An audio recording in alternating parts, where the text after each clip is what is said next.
Bamporiki ahawe igihano cy'imyaka ingahe? Ahawe igihano cy'imyaka 4 acibwa n'ihazabu ya miliyoni 60. Ni cyaha cyo kwikoresha ububasha ahabwa mu gufunguza umugore wa Noroberi. Sa ububasha ngo yari abufite kandi yaramufunguje ngo kubuwe n'ubwiza ahangiza ikibazo. Yari afite icyaha. Yaragifite. Uwo bafunguje. Yego. Noneho ubwo tumenye rero ko yari afite icyaha. Hagiye gukurikira iki? Icyo ni namwe ni mukimenya mukimbwire. Uwo mucamanza we washyizweho igitutu akarekura umuntu. Kukabi nakeza. Umurage mwiza w'umwana wawe n'uburezi bwiza. École maternelle Fondation Ndayisaba Fabrice niryo shuri ngwitiyemo ryo kurera. Rifite abarimu b'inzobere baturutse mu bihugu bitandukanye. Umwihariko wa École maternelle Fondation Ndayisaba Fabrice utasanga ahandi nuko amasomo atangwa mu rurimi rw'igifaransa. Zana umwana wawe tumuhe uburere bujyanye n'ubupfura. Ibyo byose kandi biherekezwa no gukina. Kwiyandikisha ku bazatangira mu mwaka w'amashuri 2022 na 2023 birakorwa buri munsi mu masaha y'akazi ku cyicaro cy'ishuri giherereye Kicukiro Zinia munsi gato isoko rya Zinia. Umanutse aparika amakamyo ugakatsa mu kaboko k'iburyo urahabona icyapa cya École maternelle Fondation Ndayisaba Fabrice. École maternelle Fondation Ndayisaba Fabrice, éducation de qualité, patriotisme et développement. C'est la rentrée ce matin. Reka rero nshuti bakunzi mudukurikiye tubaha ikaze abakomeje kudukurikira ku rukuta rwacu rwa Twitter twasanga nkaho dutanga uko amakuru akurikiranye nkuko journal nabibararikiye rero uyu munsi ku itariki 30 z'ukwezi kwa 9 umwaka wa 2022 urukiko isa 8 rwasomaga urubanza ubushinjacyaha buregamo Bamporiki Edouard yari umunyamabanga uhoraho muri ministeri wa leta ushinzwe umuco akaba ari muri ministeri y'umuco n'urubyiruko. Akaba rero umwe mu basizi b'inzobere twahoranye. Iki nacyo kuba inzobere umucamanza yagishingiyeho. Hari uburyo hatangiwe twibutsa abantu yaregwaga ibyaha bingahe sa? Yaregwaga ibyaha bibiri, kwakira no kwaka indonke. Hari ukwakira no kwaka indonke ariko hakabaho n'ikindi cyaha cyavugaga gukoresha ububasha afite mu gufunga. Itegeko rivuga kwakira no kwaka indonke kuko urumva hashobora kuba wakira cyangwa ari icyo kiba kimwe. Hakaba cyo gukoresha ububasha afite bitewe n'inshingano ufite ububasha ahabwa n'itegeko mu nyungu ze bwite. Nkako babirahirira. Nkuko babirahirira. Nkoresha ububasha mpawe nkabukoresha mu nyungu zanjye bwite. Nzahanwe n'amategeko. Edouard Bamporiki abaye rero ahamijwe icyaha n'urukiko ibyaha byombi biramuhama.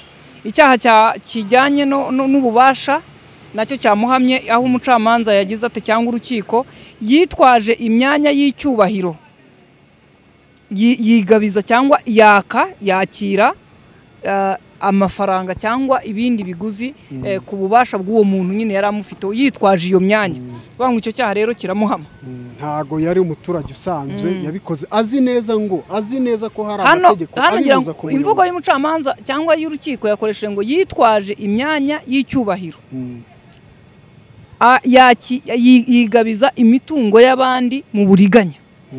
Iki cyaha gihanishwa igihano cy'imyaka 7 ariko ngo umucamanza afite ubushobozi bwo kuba yakoresha irengayobora hifashishijwe urubanza rusa n'uru rwaburanishijwe mu mwaka wa 2019 muri Nyanza mu rukiko rw'ikirenga aho uyu muntu wari ufite icyaha nk'iki nawe gukoresha ububasha ahabwa akigarurira iby'abandi yahawe igihano kiri munsi y'iyi myaka 4 nubwo itegeko ari ryo ryateganyaga. Ibi rero nibyo urukiko rwisumbuye rw'inyarugenge narwo rwisunze iki cyaha nacyo bakimuhera igihano kiri munsi y'imyaka 7. Bamporiki ahawe igihano cy'imyaka ingahe? Ahawe igihano cy'imyaka 4 acibwa n'ihazabu ya miliyoni 60. Ijabo Life Center ni umujyanama ku myitwarire yirukana umuze mu mubiri ugacukubira n'indwara za hato na hato. Egera aba bahanga rero bahanga muri iyo mihangayiko ituruka kuri stress cyangwa imirire mibi. Mu Ijabo Life Center baragukorera reflexology ariyo nkanguramyakura, detoxification ikura imyanda mu maraso, hydrotherapy igabanya ibinure n'umubyibuho ukabije ikanasohora imyanda mu mubiri, aromatherapy ihashya indwara zifata imyanya y'ubuhumekero ndetse na massage ivura ibibazo by'umugongo umugongo n'andi mavunane. Ijabo Life Center bakorera i Kigali iruhande neza rwa gare ya Kacyiru ahoroheye buri wese kuhagera. hagamijwe ko korohereza abarubavu Nyabihu Burera na Gakenke. Ijabo Life Center yabafunguriye ishami Musanze aho bita Teta Goshi kuba Yehova. Wanahamagara kuri 0788373030. Amagara mazima, igisobanuro cy'iterambere rirambye.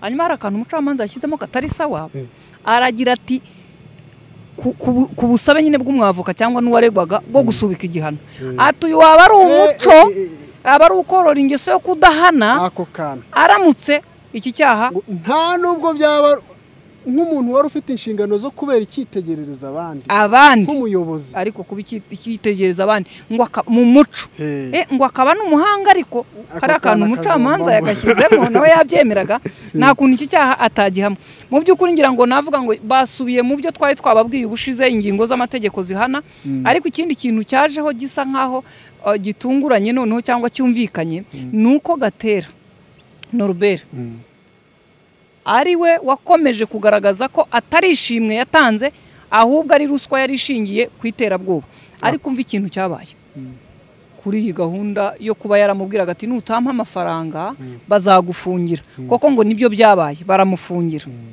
ariko mbaza uti hashize byaciye kabiri bigenda bite umunsi bamora iki yafatiweho nibwo yafunguriwe burundu noneho wakwibaza uwari wamufungiye nawe bari bamubwiye batumufungire nta cyaha afite aha niho nasigaye mfite ikibazo kuko hariya yarafite ububasha bwo kuba yagenda kamera nk'ugiye kudiringa diro bakazikora ariko ntibafunge kuko umuntu nta kosa afite niba barafunze ikosa ryari rihari niba nta kosa ryari rihari wafunze nawe yariyeho kuko yafungiye umuntu ntacyo amutwaye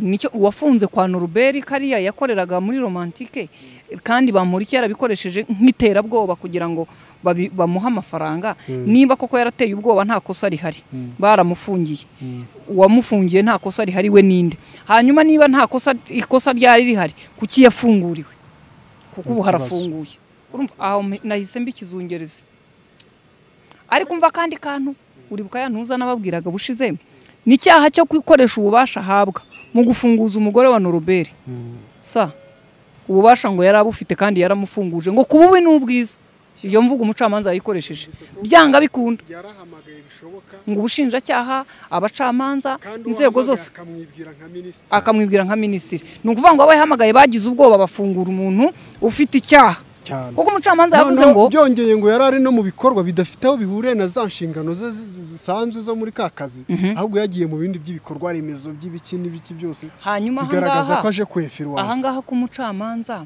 yashyizemo akantu kari seriye cyane aho yavuze ngo yakoresheje ububasha ngo kugeza nubwo yavuze ngo arafungurwa uko byagenda kose nubwo yaba afite icyaha kandi koko yarafunguwe nibwo bwa buvugizi nibwo bwa biki byose bajya bavuga none ahangize ikibazo yari afite icyaha yaragifite uwo bafunguje yego noneho ubwo tumenye rero ko yari afite icyaha hagiye gukurikiraho iki icyo ni namwe ni mukimenya mukimbwire kuko niba umuntu nta kazi kari busa abari bamurekuye babonye ikimenyetso gishya umubushinjacyaha kuba urukiko rwari rwamurekuye ubu ugenza garagaza ko umuntu yashyizeho ububasha hari umuntu wakoresheje ububasha abona serivisi atarakwiye kubona ariko ikindi gitangaje muri ubu bubasha ntabwo harimo umucamanza cyangwa umushinjacyaha nk'utanga ubuhamya uvuga ati banshyizeho igitutu nsanga nta mahitamo ngo aripotinge uwo mucamanza we washyizweho igitutu akarekura umuntu kuko abi nakeza ahubwo ndumva arimo gusenga ati mwubacwa mu bita ibintu bigiye kunturikira aha nanone abantu bari bugira impungenge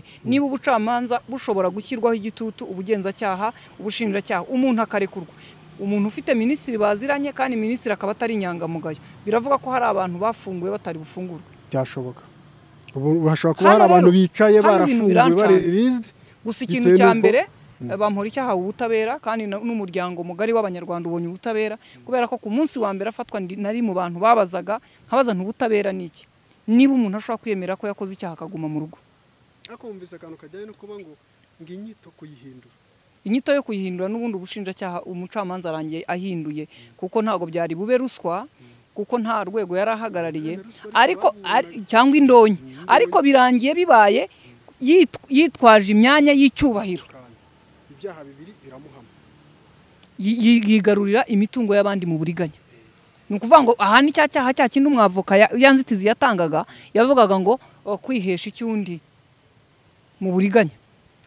Ariko abantu bakurikiye iby'uru rubanza umubano wari uri hagati y'Abamporiki na Gatera mwawumvise ko no mu rukiko bawushimangira bari inshuti magara n'ubundi araregwa guhemukira inshuti ye magara araregwa guhemukira inshuti ye magara niyo mpamvu atigeze aregwa indonyi ngo kugeza naho ubwo nta kintu cyashobokaga yari gukora atamugishije inama. Noneho icyo kabiri nibajije Gatera yatanze ruswa kuri Bamporiki bwa mbere arekura umugore we ntabwo ngo arishima kuki Gatera we watanze ruswa icyo gihe ntatanga amakuru ntacyo bamubaza nuko ku nshuro ya kabiri yaje akijijwe cyangwa ko inshuti ye iri kurya kumurya indonyi iri kumunyuza. Kucyayo makuru yatanze ku nshuro ya kabiri kuko bamufungiye. Uvuga ngo iyo badafunga ntiyari bubivuga. Ashaka kuba bura yarabonye bati inshuti noneho yarengereye.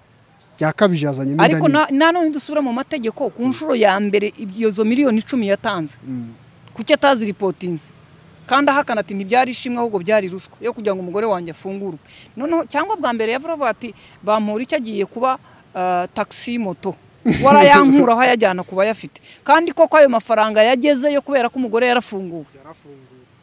Banyamategeko mudukurikiye n'abandi mwese icyambere ubutabera burabonetse ariko hano hasigaye ikibazo. Nyuma y'uru rubanza uko rucuko agomba gukurikiraho ibintu byinshi yo kureba ngo abantu bashamikiye kuri iki cyaha ni bande. Tuve no kuri iki cyaha ahandi hari ibindi bisa n'ibi birangira biti kuko dukwiye kujya tureba abantu niba bagiye mu manza abandi bantu bari bashamikiye ubutabera ntibuze nk'igiti gikokoye bukaza nk'amashami kugira ngo n'ibindi bintu bishamikiye kuri icyo kintu ubutabera bubitange. Ubundi handi mu bindi bihugu haba abantu bita abagenza cyaha bigenga nibo bahita bahagurukira muri ibi bintu. Aha ubundi baba bari muri ginani bavuze ati hano tuhabonye uko twagiserera neza. Ariko none hano ko tutagira ubugenza cyaha n'ubw'igihugu kuko hano ushinja cyaha n'ubw'igihugu kuko ntabo dufite bigenga moteri yarazimye n'inka za modoka zo kuri RBC zapfiriye yo tutazi icyo zazize na hano ariko nazibonye ko ushobora kuba atari izinkiko wenda ari iz'abacamanza n'iza Nyamirambo.